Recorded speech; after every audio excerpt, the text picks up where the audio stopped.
What's up, guys? Welcome to Casket Comics. Welcome to new comics for June 26, 2024.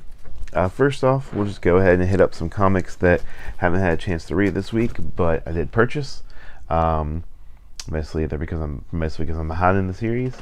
First is Something's Killing the Children, number 38. I also picked up the Jenny Frison variant and the foil gold variant, which I'll pop them up here as usual. We also have, that was Something's Killing the Children, number 38 from Boom Comics. From Image, we have The Walking Dead Deluxe, number 91. Getting really close to that 100, so we'll see how that is when it comes out. Do anything special for it. Also have Void Rivals, number 10.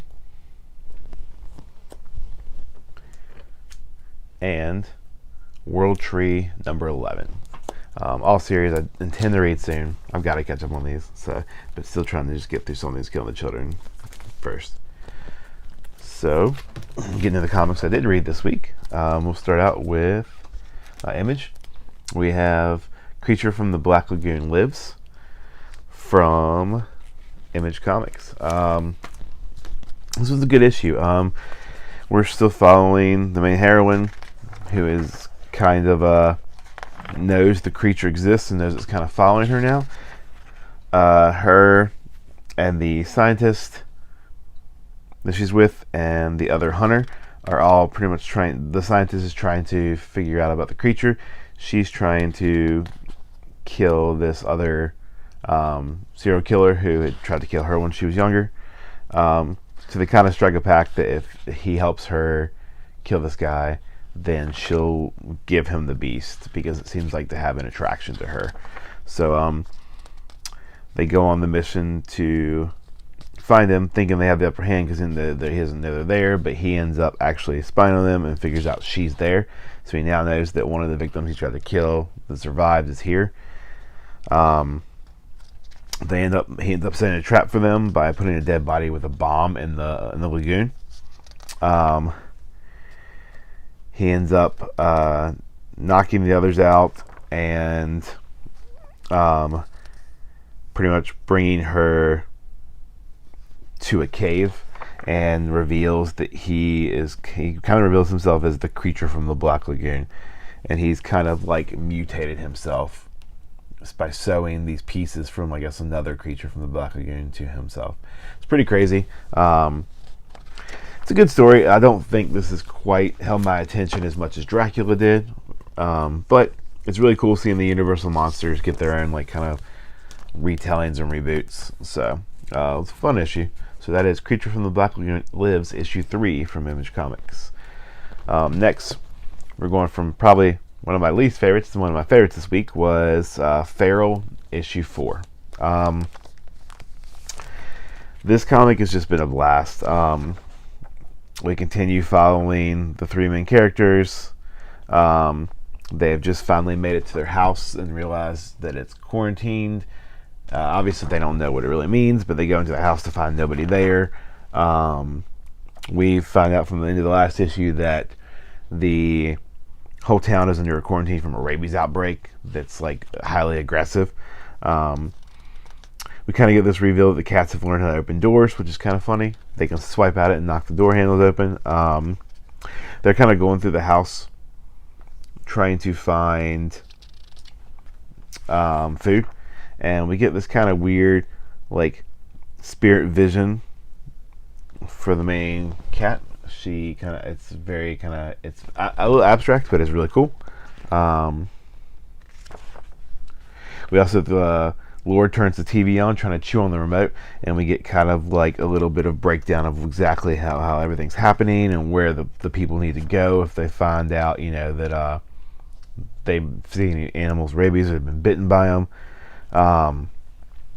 The cat switched the channel to birds by accident, and even though they know it's TV, they still kind of start freaking out, which is just a fun little nod to animals. They end up hearing a wolf from the basement, which ends up being their next door neighbor dog.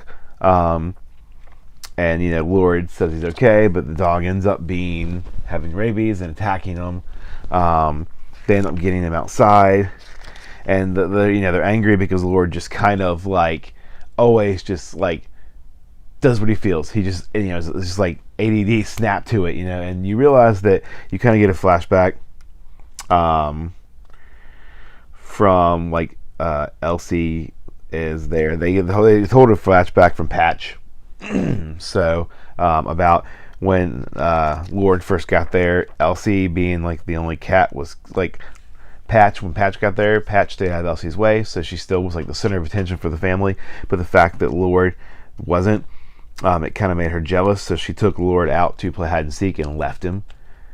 And the family found Lord like days later, almost dead, and so it kind of messed Lord up in the head, which is really sad. It's and you could tell that like Elsie is really sorry what she did, and it was a mistake, but she did make it. And so Lord runs out, freaked out, and she tries to chase him out, and then kind of like questions Patch as to why he would tell Lord that now, since they're in this crisis.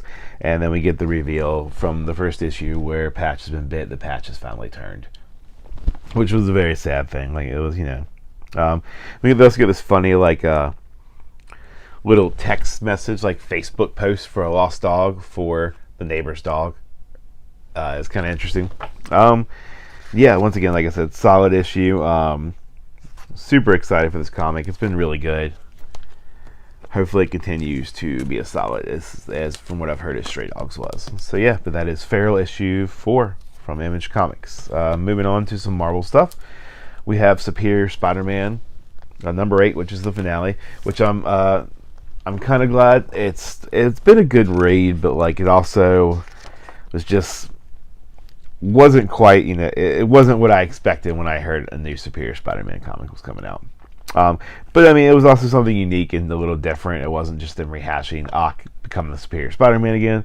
But we pick up in this with, everybody in New York has been controlled by the spiders that have Ock's mind in it. And so you have Peter having to face off against Jonah Jameson, his Aunt May, and Robbie. You realize the tentacles they're using are Doc's original tentacles, and somehow Peter has got control of them. You also see that even though Anna Marie is in the spider base underwater, the spiders had got in because they're having food delivered to them from above, and so they all start getting infected by Ock. Peter pretty much uses the tentacles to keep Aunt May, Robbie and Jonah busy so he can go and face Ock. He was trying to use Solar Flare for Solar Flare, I think. So use her to project his power across the whole world and create everybody as Ock. Peter fights Spider Boy, and then Anna Maria shows up, talking as if she's also possessed by Ock now. And Ock kind of freaks out and realizes what he's doing is like wrong because he loves Anna Maria, so he doesn't want her to be like that. So Ock ends up putting the helmet on himself that's going to broadcast his memory, and he ends up erasing all of his memories from everybody, and including the spiders, where they ended up printing on the spiders. And of course, Anna Maria actually never got turned. She just faked Ock out, which is kind of sad because Ock actually lost a piece of he erased pieces of his memory, so he now doesn't even remember her. He doesn't remember what happened. He doesn't remember himself as Superior Spider-Man. So, which he didn't before. He was still his memories were still kind of blocked for him.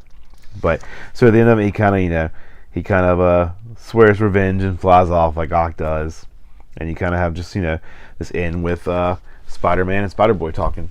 It was a solid run. 8 issues I think was a good place to stop. Like I said, I think it was kind of overstaying its welcome, but it was a fun read, so I enjoyed it.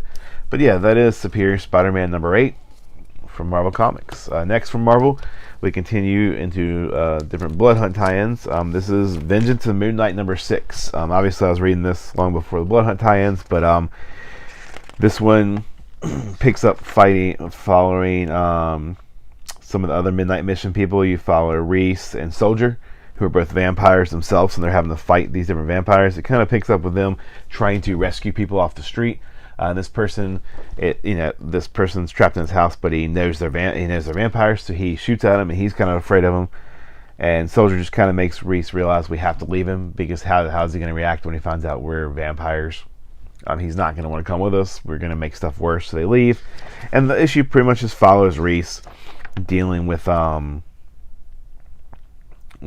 trying to still cope with being a vampire, and also having to fight his own kind here and defend them for the midnight mission.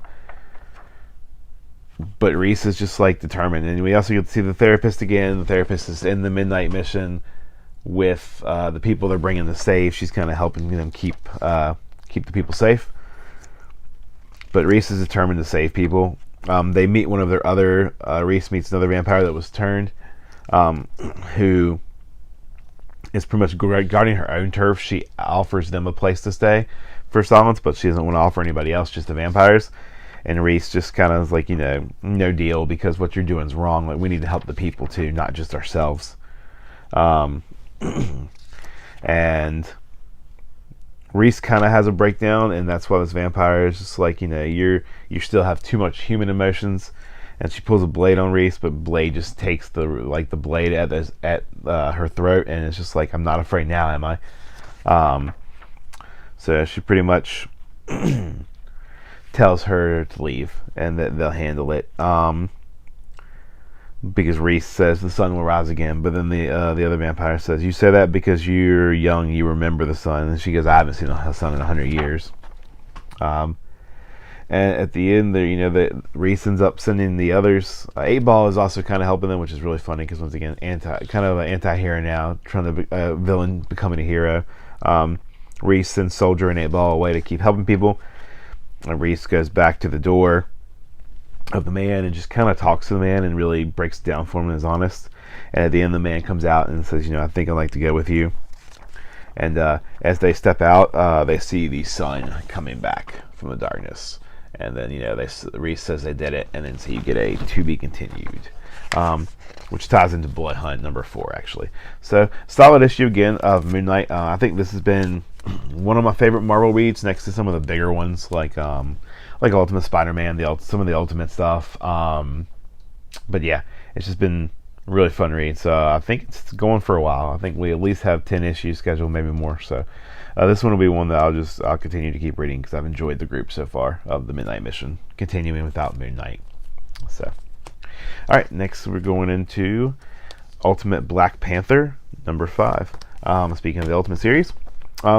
This picks up with also revealing that the stone that they had found, the giant, or not, not giant, but the stone they had found, was not vibranium, but it's actually another element. It doesn't have a name, but it's actually kind of like the opposite of vibranium, where vibranium, it's kind of a conductor, but it's really interesting. You have them discussing it. A storm strikes it with lightning, and it actually, whereas vibranium is a shield, this is a the opposite. This projects things, so it kind of like speeds up evolution. It's very interesting, and this is why they realize Ra and Khonshu want this, so they have decided to protect it. You have T'Challa going to the temple of the Voda Khan, trying to get true answer for them, and that's where she explains to him that when vibranium came to Earth, this anti-vibranium thing also came to Earth, and that's it was there, and she pretty much says in his future if he doesn't harness, he's going to try to harness it. She kind of gives him a glimpse of his own future, but she does kind of reveal that the Voda Khan are there to help them. Then we get Ra and Khonshu. Khonshu's pretty much uses one of T'Challa's servants who they captured, and it gives him the power of the Moon Knight, but possesses him and teleports him to Wakanda, and he attacks Shuri. You get a really cool fight scene ensue. They end up stopping him, but in the process he ends up stealing the orb and sending it to Ra and Khonshu. And so pretty much we end with Khonshu getting his hand on the orb to try to, I don't know if they're going to speed up their evolution or what they're going to do, but it was another solid issue. This is probably, of the 3 Ultimates now, I think this one is my least favorite. I think it started out strong, and I still think it's a really good series. I'm not trying to, like, this is all just my opinion. Everybody's got their own opinions, but I think this is the least one I just relate to right now. I just don't, it's just not as interesting as the others to me. I think, to me, Ultimate X-Men has enough intrigue and enough mystery around it, whereas this one just, this is more political, kind of, with Wakanda and stuff, and it's just never been my, like, forte for comics. So, still a really solid issue. And I'll still continue to get them. So it's Ultimate Black Panther number 5 from Marvel. Next we have Blood Hunt number 4. Also picked up the Red Band edition as well. Once again, the Red Band has a few extra panels, but nothing super spectacular and different. But so now you have the Temple of the First Blasphemy is in New York City, and we realize that Clea and Doctor Strange Apparition has gone to Doctor Doom for help, which obviously, they're scraping the bottom of the barrel. This is where we revealed that Blade is actually, I think it's pronounced Vrain or Varn, and he's like a bat god. He has taken over, his entity has taken over Blade's body. Blade is kind of his vessel. Doctor Doom agrees to help, but he's actually even got the Strange Academy to help him. But he pretty much says, Doctor Strange says Doctor Doom says, in order for me to do this, you need to give me the Time Stone, because I need to be the Sorcerer Supreme. So we cut to Tigra and Hunter's Moon breaking into Asgard to release Khonshu, who has been trapped by the Asgardians. They end up bringing Wrecker to use an Asgardian crowbar to break the cell. And while all the time we have Blade as this vampire god doing the things he needs to ascend, which are drinking the blood of a god and having the Darkhold, which he takes the Darkhold from Wanda and drinks the blood of Thor. So he is ascending into, pretty much, he's becoming the unliving dark force, is what he calls himself. And when that happens, as he's ascending, the sun starts to reappear. And when it does, we realize that Khonshu has been let free. So Khonshu has an army of his followers. And it seems like he has resurrected Mark Spector, Moon Knight. We don't know if it's Mark, but I'm assuming it is. So that's a really cool shot, because he says, "End my Moon Knight." So we get, we also get Black Panther trying to stab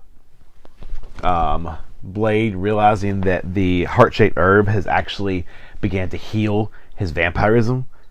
So that's kind of a really cool twist. And like Blade says, you really think you can do anything? It's too late. And he says he was just removing it.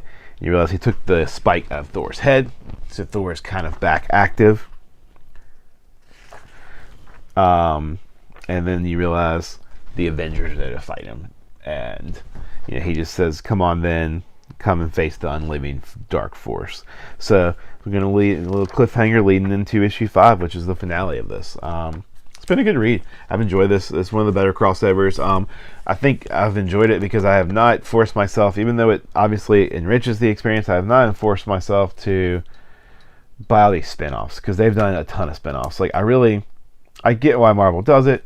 They do big events. They want to make money off of them. They want to, tie in all these other issues. But a lot of times the solo issues have their own stories going on, and it just kind of interferes with their current stories for them to force their agendas of these, like, big crossover series. So, like I said, I think just reading this has been fine. There's a couple other things that probably would have been, maybe would have liked to have read the Dracula spinoff, because it involves Blade's daughter, Bloodline, and she, obviously is, she's going to be a big factor in this. But yeah, so like I said, I got that, and I got the Red Band edition as well. Yeah, like I said, not too many different pages in them, just enough to charge $1 more. So I've just been collecting them because, like I said, just a cool thing to have. I think apparently they are going to start doing these Red Band comics. It's kind of like to be like a counter to DC Vertigo comics. I'm taking a more adult line. So the fact that these are going to be the first are just kind of cool mementos to have. So, all right, and then we have we'll have one more Marvel, but we'll switch over to Distillery Comics with their giant magazine size comics. This is Spectrograph number 2. We pick up pretty much now that the main character is trapped inside the house that she went to sell with her son, who is still at home by himself. She left a little baby, but she thought it would be a quick thing. We get kind of a flashback to the villainous character from the first issue, who is the one he's trying to create ghosts. But he's determined that there should be something in the afterlife, so he's trying to physically use this house. It's kind of like, it's a very 13 Ghosts-esque to create these ghosts, and so we see that he has created one in the beginning, and then we get a flash back to now, and we have this. We get more backstory for this girl that we had followed, who actually activated the machine in the house, and we get more of how she intended to be the sacrifice, because she was going to be the first. Then this machine actually separated the spirit from the body, so she was going to sacrifice herself and become a ghost until they could figure the machine out and save her from it. And so that's where we get some of her flashbacks of how she chose herself, and how she was their leader's favorite. They're kind of like this cult-esque, and how she was his favorite, and but yet, her name is Vesper, and when we realize that, kind of like our main heroine kind of reveals to her that you aren't his favorite, you were a puppet. They used you, and so you get this backstory of her and how she kind of is a loner and she's felt outcast. So and how just she had all this life to live and she just didn't really enjoy it. So that's the main reason she had chose to do this. Very awesome art. Once again, James Tynion, his writing as well is just top notch. And we kind of realize they see these different ghosts inside this place. They're trying to find the key to get out, and as they see these crazy ghosts, some of them have skin, some of them don't. One is just almost made of blood. They realize that he can hurt you. They're hoping they can't. They realize they have to run. Get these cool, just crazy panels of these ghost things coming after them, almost like different parts of a human anatomy. It's just different parts are alive, and they're kind of getting trapped. And at the end, you realize Vesper kind of comes to the realization that the leader of their cult was also the one who their cult outcast, I believe, or it was the lover of one of their court outcasts. And she just is kind of I don't understand what's going on, and it's very interesting. It's a harder comic to explain.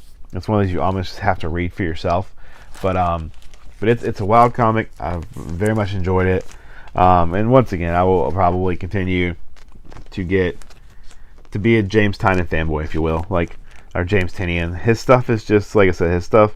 I mean, Something's Killing the Children, Spectrograph, he's doing World Tree, he's doing House of Slaughter. He's worked on House of Slaughter some, but it's been a great issue. So, yeah, I enjoyed it, and I'll continue to read it. So that is Spectrograph, issue 2 from Distillery Comics. Freya, what is it? Sorry, my cat gets lost. She's a special one. So, anyways, going on to the last issue from Marvel Comics. That is Spider-Gwen Ghost Spider number 2. We pick up with Gwen waking up from the river to be with Peter, Silk, and Miles. Or Cindy, Miles, and Peter. She says that somebody pulled her out, but Peter found her washed up on the shore.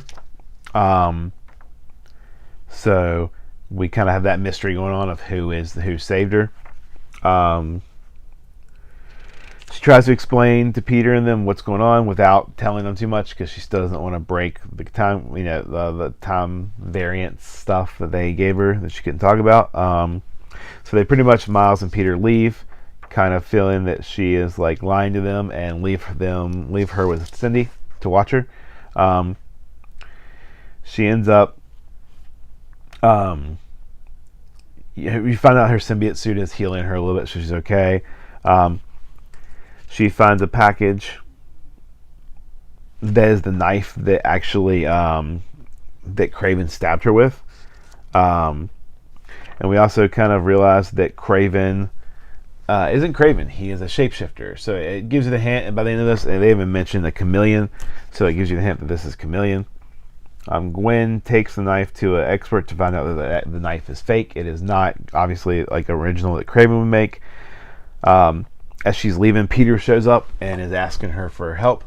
And she realizes right away that this is not Peter. So she attacks him. And they have a pretty good couple of like pages of fights. And, you know, she's handling her own, taking him down. And by the end of it, she sees, she rips the mask off, tries to see who it is, and you have the blank face of pretty much of Chameleon. It's kind of how I remember them doing him in the other comics. And at the end, he pretty much takes the form. He messes with the symbiote on her and takes the form of Spider-Gwen. So I guess we'll get a Gwen versus Gwen showdown, which obviously the next issue preview page, or the next issue cover, is Gwen versus Gwen. So I will say that's a little bit... I had thought like they had spoiled they had showed the cover of the Gwen versus Gwen a while before we even got issue 2. So I actually thought it was going to be like different variants of Gwen. So I get not wanting to overuse the variant thing, and that's kind of a good twist with it being the Chameleon. With Spider-Gwen, I did pick up another variant as well, which is a pretty solid, really cool variant cover. I'll throw it up here.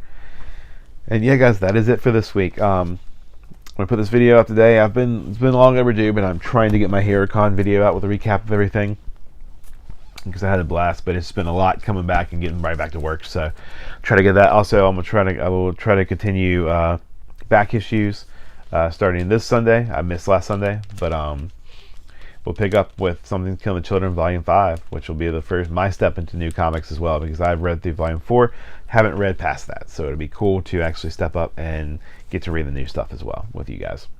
So yeah, with that, guys, once again, my comics are now at CBCS getting graded, so hopefully they'll be back sometime in the next 3 weeks, and then obviously I'll do when I get the issue back, I'll do my unboxing for my CBCS submissions, and then the next comic video after that is when I will do the contest for who gets the Blood Hunt #1 red band graded.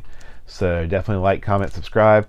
You need to be subscribed to my channel and at least commented on one of my videos from the beginning of this announced contest to the last video. So or to the unboxing video. Like if you the comments on the CBCS unboxing video will be the last video I cut off before the announcement if it wins. So if you want to be entered for that, like I said, Slab Comic, they usually run, you know, even the more basic ones run $30 to $50. So pretty cool giveaway. So if you guys want to jump into that, like I said, comment and make sure you're subscribed. Make sure you're sharing it so I can see that you're subscribed, and if not, at least leave a comment saying you're subscribed if you're not sharing your subscriptions with people, so that way I know. So I appreciate it, guys. As always, keep reading comics. I'll see y'all next time.